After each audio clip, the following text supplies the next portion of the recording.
Em 1978, 5 homens desapareceram misteriosamente a caminho de casa, voltando de um jogo de basquete universitário.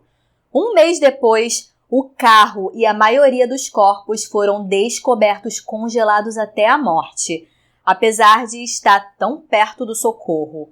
Suas mortes estranhas foram desde então chamadas de Passo Dyatlov americano, por causa das semelhanças com o caso.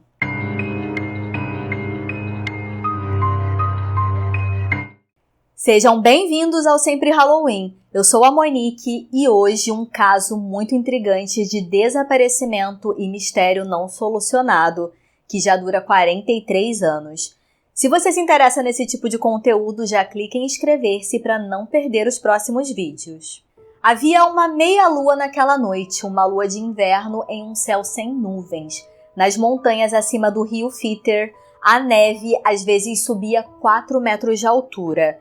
2 horas antes da meia-noite de 24 de fevereiro de 1978, quando o jogo de basquete terminou na Universidade Estadual da Califórnia, em Chico, 5 jovens se preparavam para encarar a viagem de volta para casa a 80 quilômetros.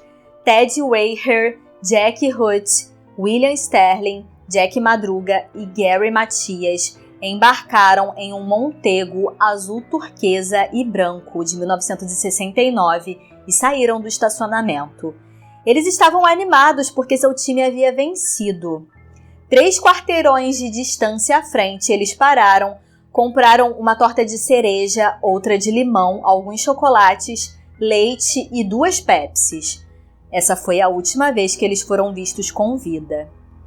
O que aconteceu com os 5 homens que desapareceram em Chico em 1978 é uma pergunta sem nenhuma resposta substancial e a cada ano que passa fica mais difícil resolver o caso.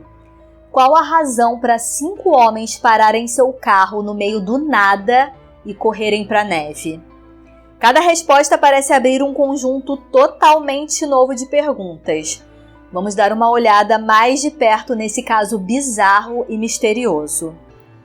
Após serem vistos pela última vez em um posto de gasolina vivos, eles foram encontrados mortos um mês depois. Após o jogo de basquete, o grupo de 5 homens entre 24 e 32 anos se empilharam no carro rumo a Yuba City para sua última viagem.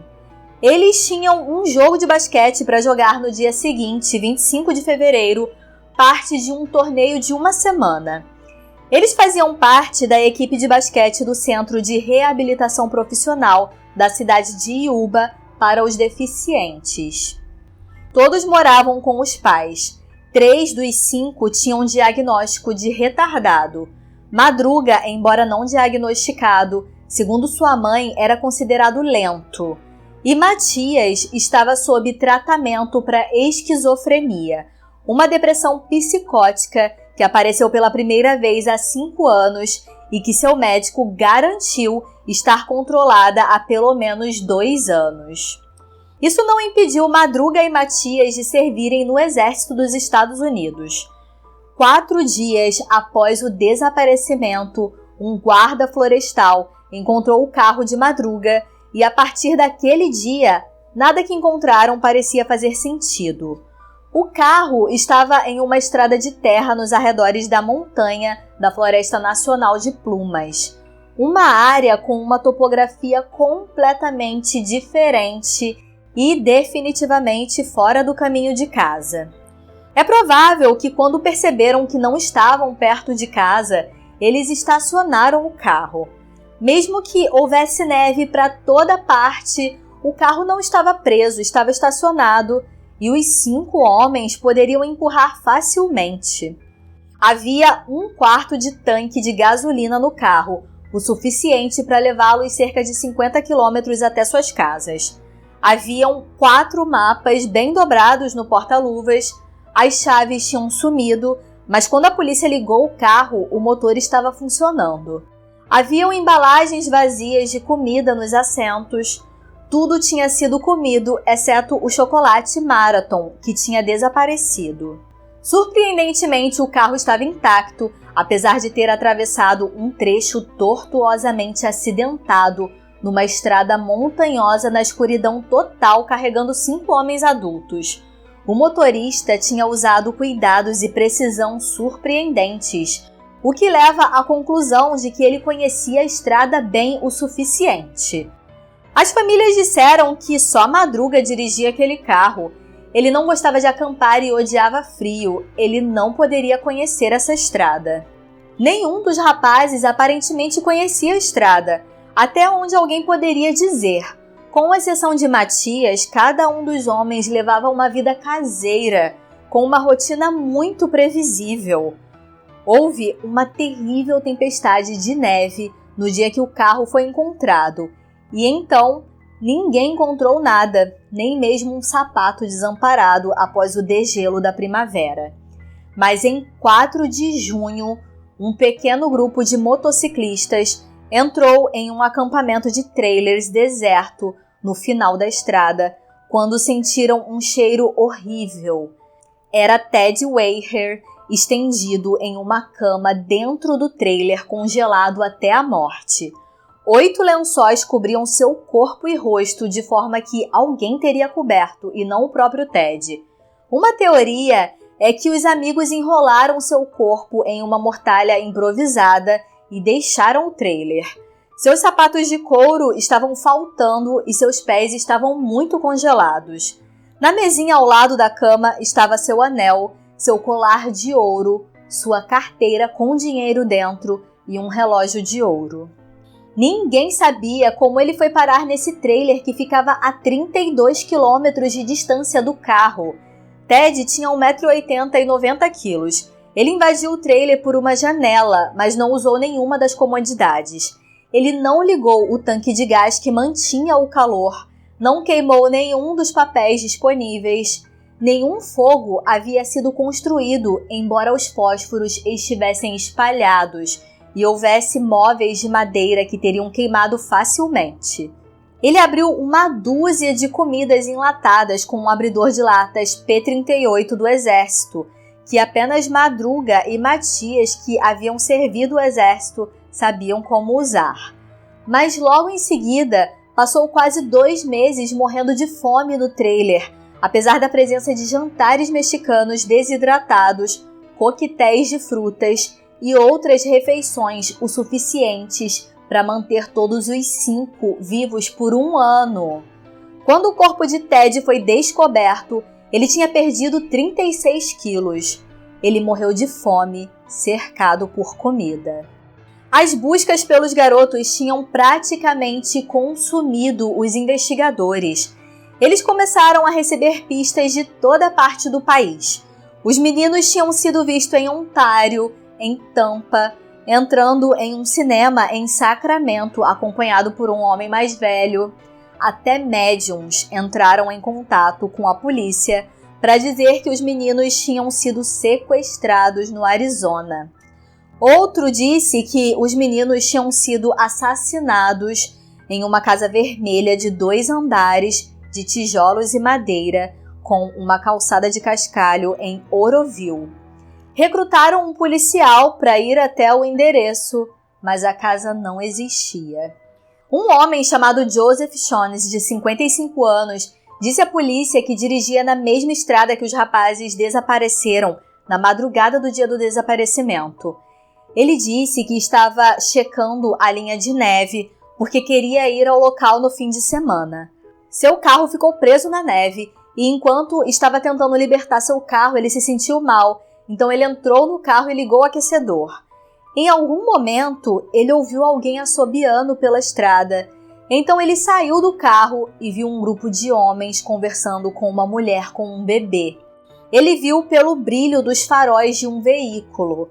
Então ele gritou por socorro, mas os faróis se apagaram e a conversa parou.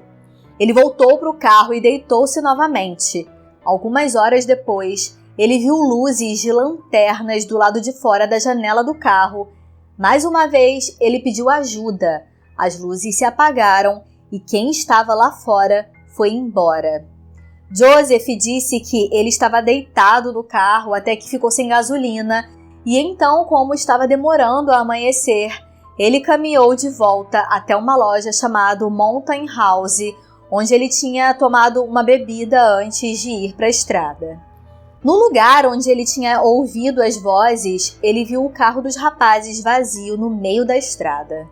Um dia depois que o corpo de Ted Weiher foi descoberto, os pesquisadores encontraram os restos mortais de Madruga e Sterling. Eles estavam em lados opostos da estrada a 17 quilômetros do carro. Madruga tinha sido parcialmente comido por animais e arrastado cerca de 3 metros para um córrego. Ele estava de bruços com a mão direita enrolada ao redor de seu relógio. Sterling estava em uma área arborizada, não sobrou nada além de ossos. 2 dias depois, na mesma estrada, mas muito mais perto do trailer, o pai de Jack Ruth encontrou a espinha dorsal do filho de 24 anos. Os investigadores tentaram convencê-lo a desistir da busca, temendo que algo assim pudesse acontecer, mas ele insistiu em ir. Havia alguns outros ossos ao redor, junto com roupas e sapatos. Um xerife assistente do condado de Plumas encontrou um crânio no dia seguinte, a cerca de 100 metros do resto dos ossos. O dentista da família identificou os dentes como sendo de Jack Ruth. A cerca de 400 metros de distância do trailer, os pesquisadores encontraram 3 cobertores de lã do serviço florestal e uma lanterna caída ao lado da estrada. A lanterna estava um pouco enferrujada e tinha sido desligada. Era impossível dizer quanto tempo ela estava lá. Não encontraram nenhum sinal de Gary Matias. Junto com o corpo de Ted no trailer, a polícia descobriu os sapatos de Matias. Eles acreditam que ele pegou os sapatos de couro, deixou seus tênis no trailer e foi embora. O corpo de Gary Matias nunca foi descoberto e sua família acredita que ele pode ter sido a causa de todo o acidente. Matias sofria de esquizofrenia, mas estava tomando sua medicação religiosamente há anos. Há registros policiais dele se tornando violento quando não tomou seus remédios. Então, há a possibilidade de que ele tenha esquecido de tomar os medicamentos e tenha tido um surto. Embora ele ainda esteja desaparecido, muitos investigadores acreditam que ele tenha sido enterrado sob a neve, onde seu corpo foi decomposto. As instituições mentais estaduais receberam uma descrição de Gary Matias. 25 anos, esbelto, cabelos escuros, óculos. Se ele ainda estivesse vivo, estaria sem medicação nos últimos 4 meses. A família dele diz que a doença apareceu enquanto ele estava no exército alemão. Registros policiais mostram que ele se tornou violento em algumas ocasiões e foi acusado de agressão 2 vezes após o retorno da Alemanha. Ele passou a sofrer de psicose desorientada. Ele ficou grande parte internado no hospital de veteranos. Nos últimos 2 anos, Matias vinha trabalhando nos negócios de seu padrasto e era chamado de um caso de sucesso pelos médicos. Recebia uma pensão de invalidez psiquiátrica do exército, era extremamente ligado à sua família, amava os jogos de basquete e ouvia Rolling Stones. Na semana em que ele desapareceu, ele havia tomado os remédios. A polícia descobriu que Gary Matias conhecia pessoas em Forbestown, uma cidade que ficava entre as cidades de Chico e Yuba, em uma estrada com um desvio fácil de se perder, ainda mais dirigindo tarde da noite.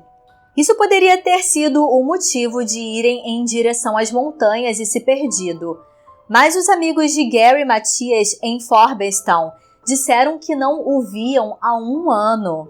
Algumas perguntas ainda não foram respondidas.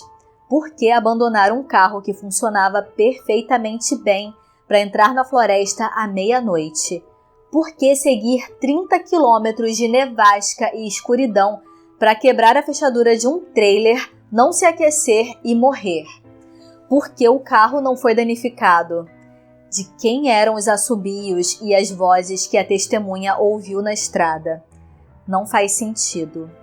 Me conta aqui a sua teoria a respeito desse caso e se você já conhecia. Se você gostou do vídeo de hoje, eu recomendo o vídeo sobre o Passo Dyatlov, igualmente misterioso, que eu vou deixar aqui na tela final. Não se esquece de deixar o seu like e o seu comentário, que você ajuda na divulgação do canal. Obrigada por chegar até aqui. Eu te encontro no próximo vídeo. Até lá!